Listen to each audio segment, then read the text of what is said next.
Spoštovane gledalke in gledalci, lepo pozdravljeni. V oddaji Dober dan, dobri ljudje.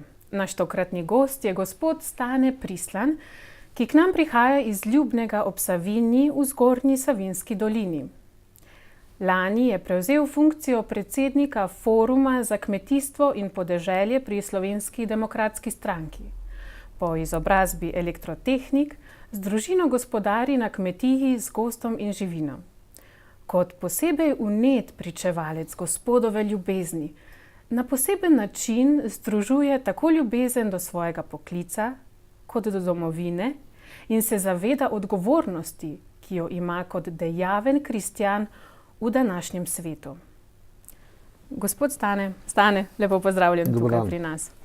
Torej, na začetku bi spregovorila, kako povezuješ vero, svojo osebno vero, z poklicem, ki ga opravljaš. Na kakšen način se te stvari dopolnjujeta, povezujeta? Kot prvo bi pozdravil vse gledalce in bi šel kar na odgovor.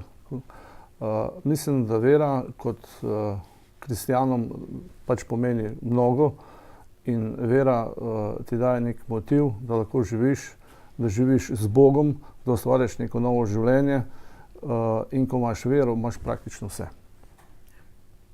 Ko je vera, je vse. Ja. Ne, to je tisto. In pred kratkim je bil v reviji Ognjišče intervju s teboj in s tvojo soprogo. In tamle notri si povedal, da je življenje brez Boga fizično in duhovno mrtvo. Torej sam imaš tudi svojo družino. Kako ta družina ti pomaga v tem času mogoče? Kaj tebi pomeni družina? Družina je nam kristjanom ena osnovna celica, pa menim, da tudi drugim, kjer to spoštuje. Družina praktično pomeni neko zavetje, neko okolje, v katerem se pač vsak član sprošča oziroma lahko goji neke skupne točke oziroma ideale, v katerih pač človek živi in ustvarja. V družini se goji ljubezen, to se pravi, sprejmemo Boga in ko sprejmemo Boga, imamo tudi srečo in blagoslov in vsekakor družina je neka osnovna celica nas kristjanov. Brez družine si niti ne znam predstavljati, si ne poznam življenje v zakonu in tako naprej. Ljudje, ki menijo, da družina ni pomembna, mislim, da se zelo motijo. Tudi mi kot kristjani vemo, da je v začetku, da sta družino tvorila Jezus, Marija in Jožef in to je bila neka družina, kot smo rekli, sveta družina in še je sveta družina. In kot kristjani se moramo zavedati, da je družina nekaj zelo, zelo pomembnega, čeprav sile zla temu nasprotujejo, ampak mi se moramo temu upreti in moramo se zavedati, da družina pomeni mnogo. Kako čisto tako specifično v vaši družini, kaj vas drži skupaj? Recimo danes veliko družin propade, ne? Vidimo res ločene starše, vidimo, kako to zelo dobesedno razdružuje vse člane družinske. Kaj je vaš recept za tisto? Veste, najprej je jutranja molitev. Kot kristjan, naprimer, zjutraj, ko vstaneš, če ne druge, vsaj pokrižaj se. Prosi Boga za blagoslov, opravi potem molitev, če ti dopušča čas, pa mislim, da si mora vsak kristjan vzeti zjutraj vsaj nekaj časa za molitev in tako nekako potem pride do blagoslova. Seveda pride preizkušnje, ležo jih premagaš in vsekakor molitev, Molitev je tista, ne? Ti si tudi imel eno tako preizkušnjo v svoji družini, ne? Ki te je zaznamovala. Bi morda želel to tudi deliti z nami? Za tiste, ki so imeli podobno izkušnjo, mogoče pa je to res težka... To je en tak preizkušnja v življenju. Človek ima različne preizkušnje. Poznamo, da imajo ljudje, bolezni kot preizkušnje, eden ima drugačno trpljenje. Mi smo imeli duhovno. Prišla je ta nesreča. Takrat moraš pa človek, se zazreti v Boga. Edino vera te lahko reši pri tem, ni druge rešitve. Če moliš, če prosiš, pa tudi kristjani, vem, da so dosti pomagali zraven, so molili in to je nas držalo po konci, da smo to premagali. Seveda pa te stvari rana ostane, vsake toliko časa krvavi, ampak rečeš, Jezus, s tebi tudi rečem. Tako vse njemu predati, ne? Tako, Včasih tako. globoko vdihniti pa reči, to niso moje skrbi, moji problemi, ampak to so tebi podarjam Tako. svoje težave, ne? Ja. In potem gre preko tega. Potem pa se to nekako prebrodi. Ja, tudi so bili težki trenutki, sem rekel, Jezus, to je tvoje. Ja. Pa je milno. Pa je mirno.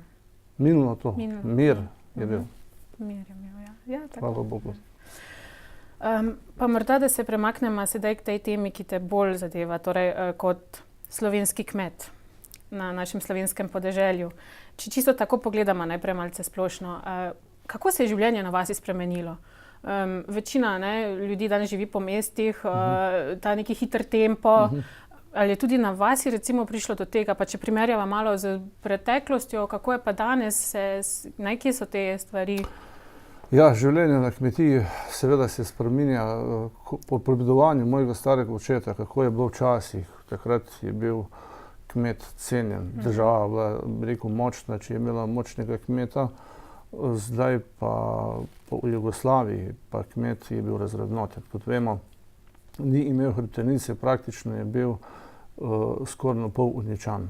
No, zdaj v novi državi, naši novi državi, naši ljubi domovini, ki imamo vsi radi, pa se stvari počasi spreminjajo. Se spreminjajo, res, da kmet je nekako ponovno zaživel, nekako se mu daje neka moč, čeprav vemo in poznamo, da določene strukture še vedno niso naklonjene kmetom, še vedno bolj nekako bolj dajo do izraza razne kombinate in tako naprej. Medtem ko individualni kmeti pa seveda občutimo, še občutimo, ampak je nekako boljše, se zadeva nekako boljše razvija, tako da no, to je to. Se pozna, da ljudje recimo odhajajo iz podeželja? Ja, seveda, to se pozna, kajti mladina na kmetih potem praktično danes nima zaslužka, ne. Nima zaslužka, kajti ta naša ljuba domovina ne zna omogočiti, da bi mladi ljudje ostali na kmetiji. Ja, jaz vem, problem je naprimer pri velikih kmetijah, tam pač imajo ljudje zaposleni, domači ljudi, imajo ogromno tudi pufov, če rečem tako temu, tako naprej. Medtem ko male kmetije dnevno propadajo, srednje pa životarijo. Životarijo in tu se potem pač zadeve nekako razvijajo, kako se ne. Ja, in kaj pa za prihodnost, če pogledamo? Kakšno je tvoje mnenje? Kaj se zna zgoditi tukaj? Jaz mislim, da bo treba na mlade predvsem več narediti, da bo lahko človek ostal doma. To se pravi, da bodo mu dali neko možnost nekega razvoja, nekega dopolnilnega dela, posebno na srednjih in malih kmetijah, da bodo ustrezno nekako to državo podprla z subvencijami in dejansko res izplačevala te denar, ne tako, da ko se pa nam dogaja, da čakaš po eno leto na te ljube podpore in tako naprej, po vprašanje, če še potem sploh dobiš, ki imam blazno birokracijo slabo. Naprimer, če hočeš delati, kaj sem, imaš kakšno dopolnilno dejavnost, imamo ogromno preprek, sam sem probal z ene elektrarni, da bi jo naredili na Savinji. Imeli smo firmo, smo mislili, da bo pač za mlade, za naslednike. 10 let so nam delali te ovire, v bistvu ni bilo presluha, ne vem, kako da rečem. Potem smo mogli firmo dati v stečaj. In to, mislim, za kmetijo, to ni dobro, ker se ne more razvijati. Nimamo potencijala, nekdo ga pač v Sloveniji zavira. In to je pač zelo hudo. Kaj pa, naprimer, tvoji otroci so se odločili ostati na kmetiji? Ja, imamo zdaj, prej pokojna hčerka je bila predvidena, da bi ostala doma. No, starejša je tu v Mariboru, zaposlena v bolnišnici Maribor. Medtem ko mlajša pa hodi v 3. letnik za hortikulturo v Celje in ja, to nekako računamo na njo in ima tudi interes. Ima interes in da nekako želimo in probamo, da bomo pomagali, da bo prevzela kmetijo.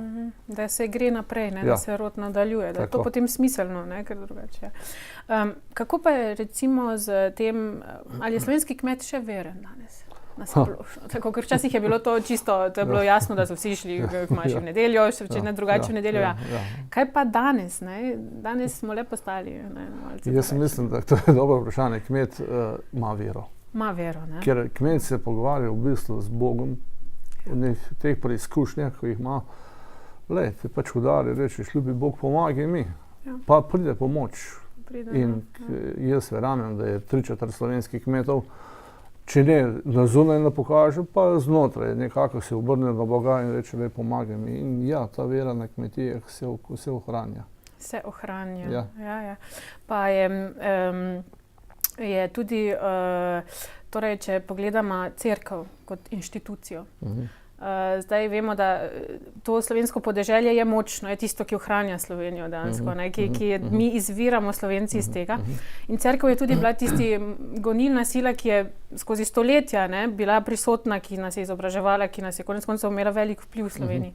Kako pa je v današnjem času? Čutite to pomoč strani cerkve še vedno? Je prisotna, ne vem, mogoče v dnevnih stvareh, mogoče v kakšni drugi, na kakšen način bi lahko to midva opredelila? A mislite kot inštitucijo? Kot inštitucijo. Ja. Kako pride nasproti nekomu kot recimo kmetu kot tako? Če znamo dobro razumeti našo cerkev, pa mislim, kjer jo zna razumeti, cerkev vsekakor podpira, če ne drugače že s tem, da pač človek gre k maši, takrat išče pomoč za svoje delo, za blagoslov. To je že ena pomoč kot inštitucija. Sama kot tako. Medtem seveda denarno cerkev ne bo podpirala kmeta, ampak lahko mu daje pa psihološko, psihično pomoč, to je z obiskom svete maše, da kot kristjan oziroma kot kmet lahko sodeluješ po kakšnem pevskem zboru. V naši cerkvi imamo molitvene skupine, katerega se udeležujemo. To so vse taki vzvodi, na katere cerkev lahko pomaga. Naprimer, tudi televizija Exodus, to je tako intervju, ko zdaj imamo, lahko kmeti izražamo in povemo svoje stvari, kako se nam zdi. In na tak način, nekako cerkev pomaga, duhovno tudi. Bi lahko rekla, glede na to, da kot kmet si še posebej povezan z naravo. Res je tisto, ko mi tukaj v mestu smo bolj tako v tej tehnologiji vsak dan notri in malo se zgubi že tisti stik, že drevotje je že malo tako fascinantno, ko ga vidiš zunaj. Ti pa si le vedno povezan s tem in se občuti Boga v tem še posebej, verjetno je posebej navzoč še vsakodnevno, ko vidiš to rast in ko vse dejansko pridobiš iz zemlje. Če imaš blagoslov, to lahko opazuješ, veš, da je to delo Boga, to delo Boga, in če to dobro razumeš, seveda pride po problemi. To je na kmetiji, je tako, mislim, ni to tako enostavno, kot bi rekel, da je vse gladko, deleč od tega, čas padejo tudi kakšne take bolj težke besede, ampak to nekako, če imaš vero, če imaš zaupanje Boga, se to vse uredi. In kot človek, ko opazuješ naravo, potem, ko dobiš kot izraste pšenica, kot izraste jabolka, kot izraste drevo v gozdu, vidiš, to je pa le neki predelek, ki ti ga je Bog namenil. Kako boš pa s tizmo ti sam se ravnal, je pa to druga stvar. A boš ti znal preživeti, a ne boš znal preživeti. In tu so strani države praktično je bolj malo pomoči. Mi kmeti smo izpostavljeni še. Še bomo govorili kasneje. Kako pa se ti zdi, da stopite, da znate kmetje še stopiti skupaj? Znate še se povezati med sabo in v ključnih trenutkih stopiti skupaj? Tudi recimo s pomočjo, ne vem, cerkve kot duhovnika, da vam pride takrat na pomoč. Je ta vidik še prisoten? Tudi še, ja. Tudi se znate povezati. Tudi, če je potrebno medsebojska pomoč to je pa je. Ni samo individualizem. Ne, mislim, se dogajajo, pač kmetu pomaga isto, kot pač drugot tudi. Tako kot drugot, še je to. No, zdaj pa morda, da gremo malce še v drugo smer. Torej, lani si postal nov predsednik Foruma za kmetijstvo in Foruma za kmetijstvo. Kaj je botrovalo tej odločitvi? Čemu? Kakšni so tvoji sedaj cilji? To je zanimiva zadeva. Nekako, da se človek nekako, bi rekel, To funkcijo sem prevzel predvsem s tem namenu, to je pač funkcija Foruma za kmetijstvo in podeželje pri naši stranki SDS. In tem sem se nekako našel, da lahko zaščitim svoje interese. Interesi drugih, kajti Forum za kmetijstvo in podeželje pri SDS-u predvsem namenjen za to, da povezujem od kmetov, to se pravi od kmetov, da povezujejo njihove probleme, da jih prenese do naših poslancov oziroma do izvršilne oblasti. Če bi slučajno zmagali na volitvah, pa verjamem, da bomo, upamo. In takrat pride ta naš forum do izraza, da dejansko tiste probleme, ki jih imaš v praksi, prineseš do ključnih ljudi in da se te zadeve rešuje. In jaz verjamem, da imamo dober sistem na tem naravnan. To je ena izmed teh točk. Druga pa, da dele bodo volitve v Kmetijsko-gozdarsko zbornico, tam se lahko kmetje isto povemo svoje mnenje in tako naprej. In tudi na to se pripravljamo. Potem se odzivamo na probleme, ki jih imajo kmetje in tega je še mnogo in mnogo in mnogo. Ja. So kakšni konkretni projekti, ki jih je tale forum v preteklosti že izvajal, je bil prisoten zaveza, da malo gledalcem poveva, kaj je to so konkretni, so bili naprej okrogle mize, potem kakšne oddaje na televiziji. Sam sicer nisem tega tukaj prej poznal, ampak zdaj naprej pa lahko rečem, da imamo kar dober tim. Koliko pa vas je članov?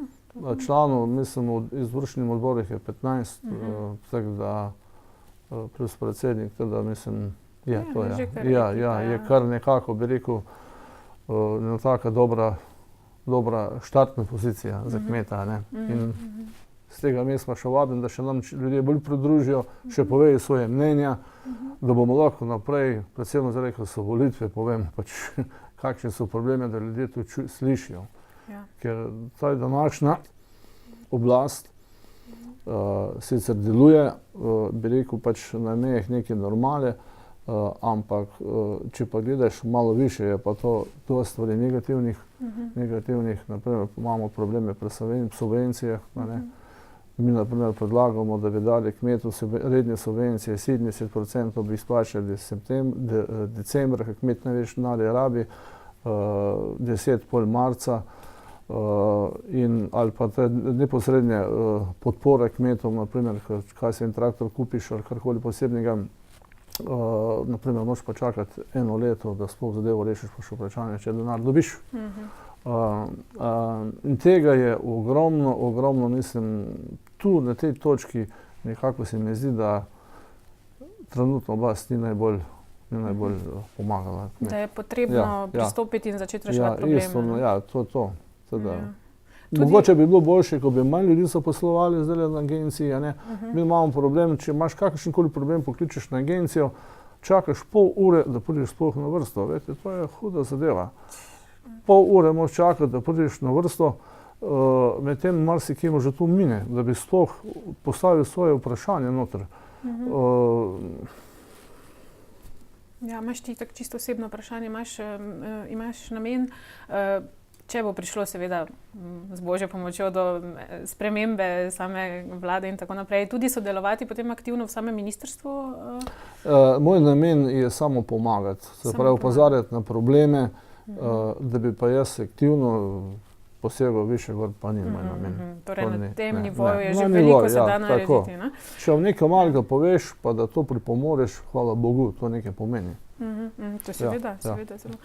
Zdaj pa, če gremo čisto tako na ta odnos države do kmeta danes. Kako ti to občutiš? Čisto najprej z tvojo kmetijo, kakšen je ta odnos, potem pa recimo še nasplošno. Imajo posluh, nekaj smo že povedala, ampak tako bolj konkretno. Nekaj smo že dele tu povedala. Naprimer, če gledamo vetroloma. Zdaj se je zgodil ta vetrolom v Sloveniji, potem prej je bil ta lubadar in tako naprej. Tale vetrolom je pač kmete zelo prizadeva. Posebno v našem okolišu in tudi mislim, da Koroška bila zelo prizadeta, potem Gorenjska. Ljudje pač živijo v teh gozdov res dejansko smo bili zelo prizadeti, morate razmisliti, da to je, bi rekel, 10-20-letni etat, drevo, ki ti ga podere, sam ti rasti 100 let. In sam sem bil tudi prizadet po tem, naprimer, nam je podarilo cirka okoli 600 do 700 kubikov lesa, veste, to ni malo. Ti moraš vedeti, kako boš naprej preživel. In država tu posluha nima. Tu posluha nima in to je pač, vidite, naloga Foruma za kmetijstvo in podeželje, da na to storico prične opozarjati. Če mi hočemo čakati na državo, naprimer na ministra, kar bi on mogel v prvi vrsti takrat, ko je prišlo do te nesreče, takoj sestaviti ekipo, poslati na teren, kmetom pomagati, tako imajo po sosednji Avstriji, pa nam tega ni bilo. Res, da so se zvali Zavod za gozdove in inšpekcijske službe, mogoče to niti ni, to je bilo dobro mišljeno, ampak kmet, ki je bil na eni taki prireditvi, ki je to poslušal, se je praktično ustrašil, ker te inštitucije pač zagovarjajo zakone, ki jih mora kmet izvrševati, ker ve, da on za vse je nekako odgovoren in se je tega ustrašil. Mi smo pričakovali, da bodo rekli, veste kaj, tule pridite, pa bomo on pomagali, kaj smemo za nekih sredstvih, da bomo dali nekaj za delavce v gozdu, ko delajo, ali bodo neke vlake se dogajale, ali bo neki vitli se kopali, tega ni bilo in še tudi do zdaj tega ni dost bilo. Nekako so seveda te inštitucije prišle z besedo, da so pač že neki interventni zakoni bili pripravljeni, ker niso bili. Naša stranka jih je pa dala, pa ga niso hteli slišati. Vidite, to je pa tisto ločevanje na male, mislim, ločevanje na naše, pa vaše. In seveda, tu kristjani smo zmeraj, nismo naši, ampak smo neki drugi, nekaj zapostavljena, bi rekel, sila v kmetijstvu. In to me zelo moti. Me zelo moti. Ja, in če hočeš pač poklicati, jih pač, kaj smem, na ministrstvo pa reči, ja, da bom pa treba to pa to ponarediti, se te vedno šmerili biti poslu. Ja, po domač povedano. Ja, ne poslušajo. Torej smo neke vrste drugorazredna tema, ne? Tako, verjetno še posebej na podeželju. Ja. Še se toliko bolj poznajo. Kaj pa glede živinoreje? Ja, Tudi s tem se ukvarjaš? Živinoreje imamo, mi pač nimamo ne vem koliko, ampak imamo tu, da za sproti imamo, po domače povedano, da so položnice in tako naprej. Živinoreja je isti problem. Mleko je slabo plačano, zdaj se je znižalo vse potem, meso isto, ne. Kmet na to nima vpliva dost, naprimer nimaš vpliva na cene in tu bi lahko država pomagala. Tu bi lahko pomagala. Mogoče bi bilo celo boljše, ko bodo čakali na te subvencije. Naj bi rekli, plačamo pod polno ceno, pa ne rabimo subvencij. Ja. Katere kmetije, te torej imamo manjše in srednje kmetije, te so verjetno bolj ogrožene kot velike kmetije. Ja, vsekakor, ja. Tukaj je treba verjetno narediti en poseben poudarek. Čeprav moramo vedeti, da tudi velike kmetije imajo ogromno kreditov. Zadnjič sem poslušal eno oddajo, tudi velike kmetije imajo probleme, isto s kreditih, veste. Zato, ker je pač premalo cenjen proizvod, ki ga kmet naredi. Kar se tiče pa to misliš, da je zgolj lokalno ali tudi na splošno? To je na širše tudi v Sloveniji, tudi ta pojav. Kar se tiče pa seveda srednjih pa malih kmetij, pa jaz vidim samo v dopolnilnih dejavnostih, ki bi mogli biti bolj izrazito naravnani. Naprimer, lahko bi kmetom dali fotovoltaiko, fotovoltaiko je neko dopolnilno dejavnost, zdaj sploh naprej zraven, praktično, če hočeš narediti 24 kV elektrarno, lahko narediš, ampak na leto je zaslužek 1000 evrov. A veste, ko je to?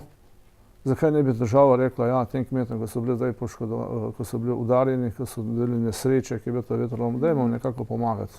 Vidite, pa ni to posluha. Ni to posluha in to je zelo, zelo žalostno. Kako se pa potem kmet razvil? Se ne more razvijati. On išče po službo, mladi iščejo službo drugje. Ne moreš, njim v luftu te po domače povedano ubijo in zatočajo. In to pred nami je pač nažalost politika kriva. Ta politika, ki jo zdaj imamo 26 let, 26 let, ja, je boljše. Ne smemo reči, da je slabše, ker je bilo prej. Je boljše, to moramo priznati, ampak ni tisto, kar bi moglo biti. In zato se mi borimo tudi pri Forumu za kmetijstvo, da bi to izboljšali. Je pa čisto tako ena tema, ekološko kmetovanje. Kako je to še vedno aktualno? To je bilo nekaj časa zelo aktualno. Zdaj To pa še ne vedno poznam. je. To pa ne poznate poznam. zdaj? Za ekološko pa ne vem, to pa težko rečem. Da sicer sami gojimo nekaj malih špargelov, za tak individualne potrebe pač drugače pa, da bi pa to pa ne vem, to pa težko rečem. Slovenija je bogata z lesom, ne? Torej ti si Vsekakor. verjetno bolj v tej lesni industriji. Tale je neko novo podjetje, ki nastaja z slovenskim o tem, je kaj... SIDG, Tako. čeprav razumem. Ja, to je zavod, po slovensko podjetje v državnih gozdovih. A ne? Ja, oni imajo pa spet svoj režim. Oni imajo svoj cenik, imajo svoje ugodnosti, tam pa domujejo razni lobiji, ki so na levici in njim pomagajo. Če ne druga, zdaj ko je bila ta sanacija v gozdovih, ko bodo kandidirali na evropski razpis. Veste, kmet, mi ko smo pač kmetje, pa nas to nobeden vpraša, kako bomo naredili ali bomo naredili. In ta podjetje seveda državnih gozdov, ne, v državnih gozdovih ima pač nekako svojo funkcijo, da les svoj les predela, ampak z državnih gozdov. Z državnih gozdov in tu pač vladajo določene zakonitosti, ki pač od tega pač določene strukture ljudje pač živijo, ne. Ampak so dobro zastopani v parlamentu. Medtem ko kmet pa ne. In mi se moramo sami znajti in pač les izvažamo v Avstrijo, kjer nam pač to edina rešitev in na tem področju pač nam Avstrijci pomagajo, ne država. Ti misliš, da je kdaj v prihodnosti možno, da bi se teh lobijev dalo jih nekako ukrotiti, nekako dejansko, da bi imaš kakšne kakšen vidik v tem? To lahko jaz pravim, to lahko samo Bog ukroti. Samo Bog molitev, ne?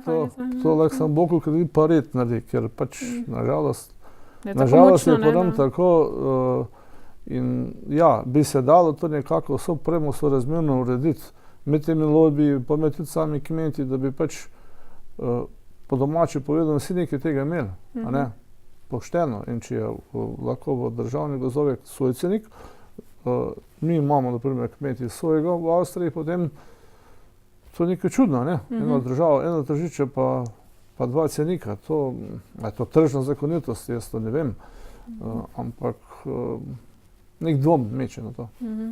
No, jaz upam, da bodo se stvari le obrnile na boljše. Ja, treba je upati. Ja, tako, upanje je tisto, vera, upanje in ljubezen, ne, to nam je največ, kar imamo kristjani. Zdaj pa gremo še pred koncem malce na eno drugo temo. Ti si zelo povezan z Kureščkom in očkom Špeličem. Kdaj se je zgodila ta povezanost? Zakaj prav Kurešček? Ja, vedite, to človek čuti v srcu. Naprimer, jaz intimno sem bil skozi veden, včasih smo pa živeli na klasični kristjani smo bili na naši družini, se je hodilo v cerkev, se je molilo, mislim, tako ne. Pač na klasično. Potem pa jaz v srcu sem pa to nekako imel noter v sebi, mogoče po starih starših, ki so molili vsak večer, sem jih poslušal. In nekako sem tu zmerno iskal Boga in Bog mi je zmerno pomagal. To pa res lahko rečem, da je bilo res od njega zelo nekaj posebnega, to se ne da opisati čistih. Bog pomaga in nekako, ko smo to ženi, prej smo bila oba v službi, smo prevzeli kmetijo. Takrat ni bilo to enostavno služb, ni bilo in smo pač se podali na to pot in seveda kmet kot kmet prideš pred preizkušnje, zmerno Boga prosiš, Bog pomaga. In zmerno pomagal. Če ne tako, kar jaz si hotel, ampak je pa drugače. Ampak on je pomagal. Tvoja volja se naj zgodi. Hvala Bogu, ja, in zgodilo se je. In sem slišal za Kurešček, bral sem neke revije in ja, to je pa tam nek svet kraj in tako naprej. Sem rekel, pa pojdimo mi to pogledati, kako to izgleda. Se sedem avto, se peljam, žena takrat seveda te zadeve ni spremljala, je rekel, no pač pejt, pa boš videl, kako je, ne. In sem šel in sem videl, pridem na Kurešček, vidim gospoda Kroširja, novo cerkev gor, mislim, to pa nekaj pomeni, tole pa nekaj mora biti, cerkev se je novo zgradila. In tako naprej. Pa vidim gor tam tablo, ki piše, ja mislim, da je že bila takrat tabla, kjer se bo v mojem in sinovem srcu zatekel v molitev, bo našel tak mir, ki ga lahko da samo nebesa. To se mi je pa nekako v vtisnilo noter v srce in seveda sem pravil spoved in tako naprej in res sem to doživel. Takrat se je pa to pričelo. In to sem hodil potem, bi rekel, večkrat gor. Seveda tudi za družino, potem smo pa za ženo tudi šla na molitveno skupino, smo bila povabljena in smo se odzvala. In takako smo imeli neko romanje na Boštanj, ki je bil očka Špelič, in ko smo prišli dole v nekaj posebnega dole. To je naš bodoči slovenski, po mojem mnenju, bodoči svetnik, ampak to, kar smo mi dol doživeli, to se ne da to popisati. To se ne da povedati, to je bilo ogromno milosti. Ogromno milosti. In takrat sem ga spoznal in seveda sem po njemu pravil tudi svetospoved, je molil na nam in tako naprej.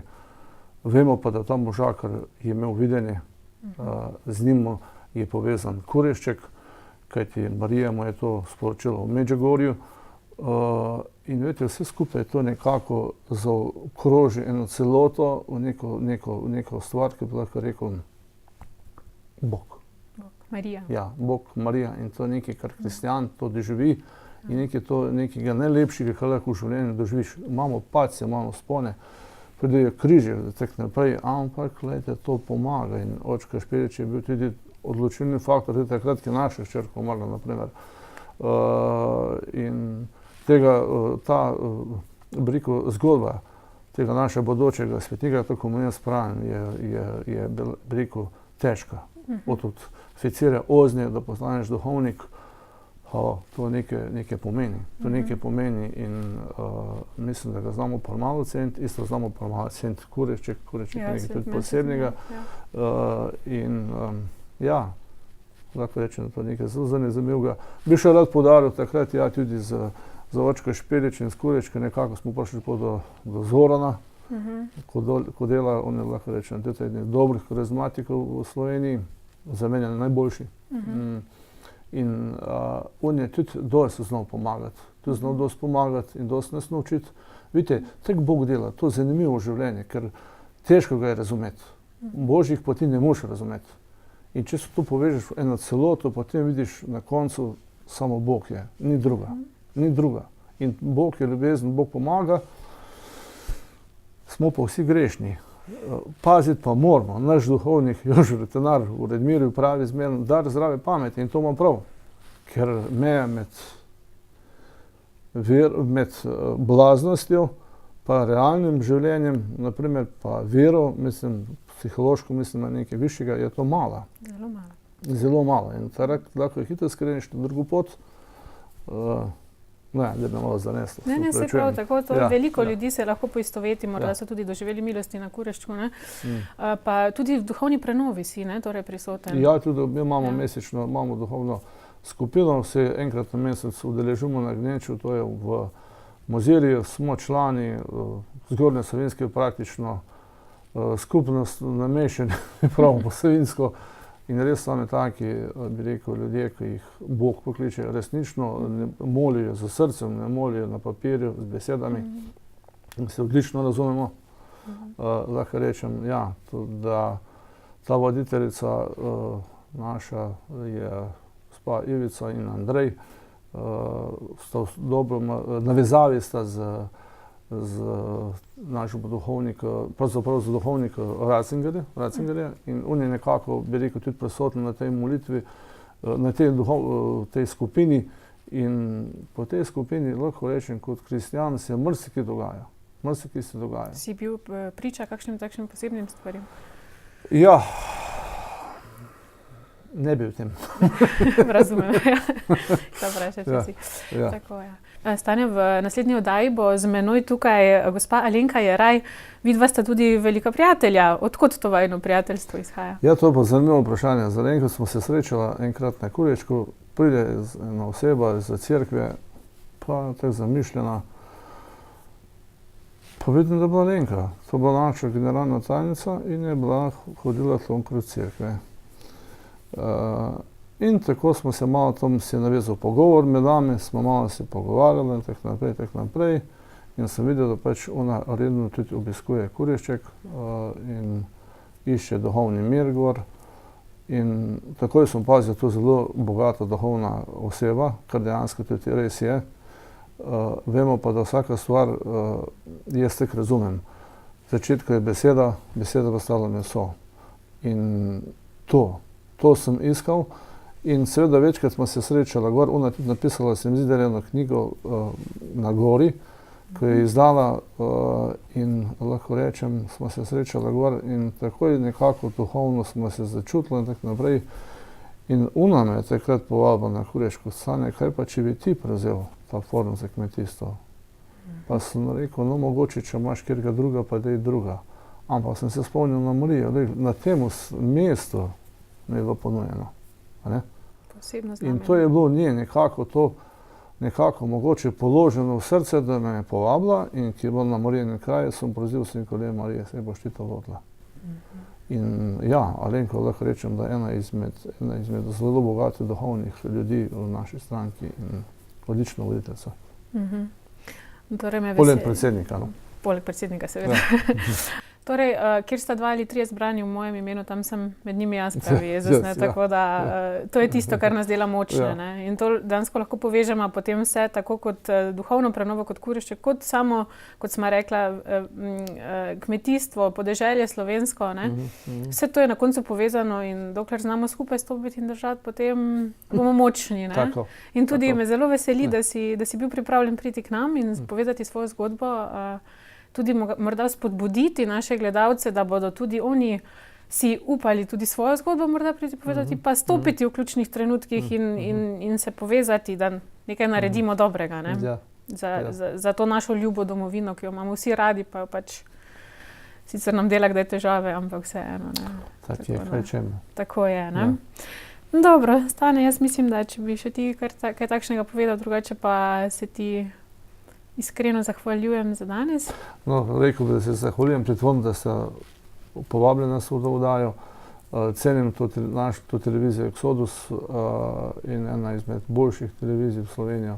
Mogoče še kristjani premalo poznamo, ampak želim vam pot in srečo in uspeh, da bo Bog dosti blagoslovil temu naprej vam vsem.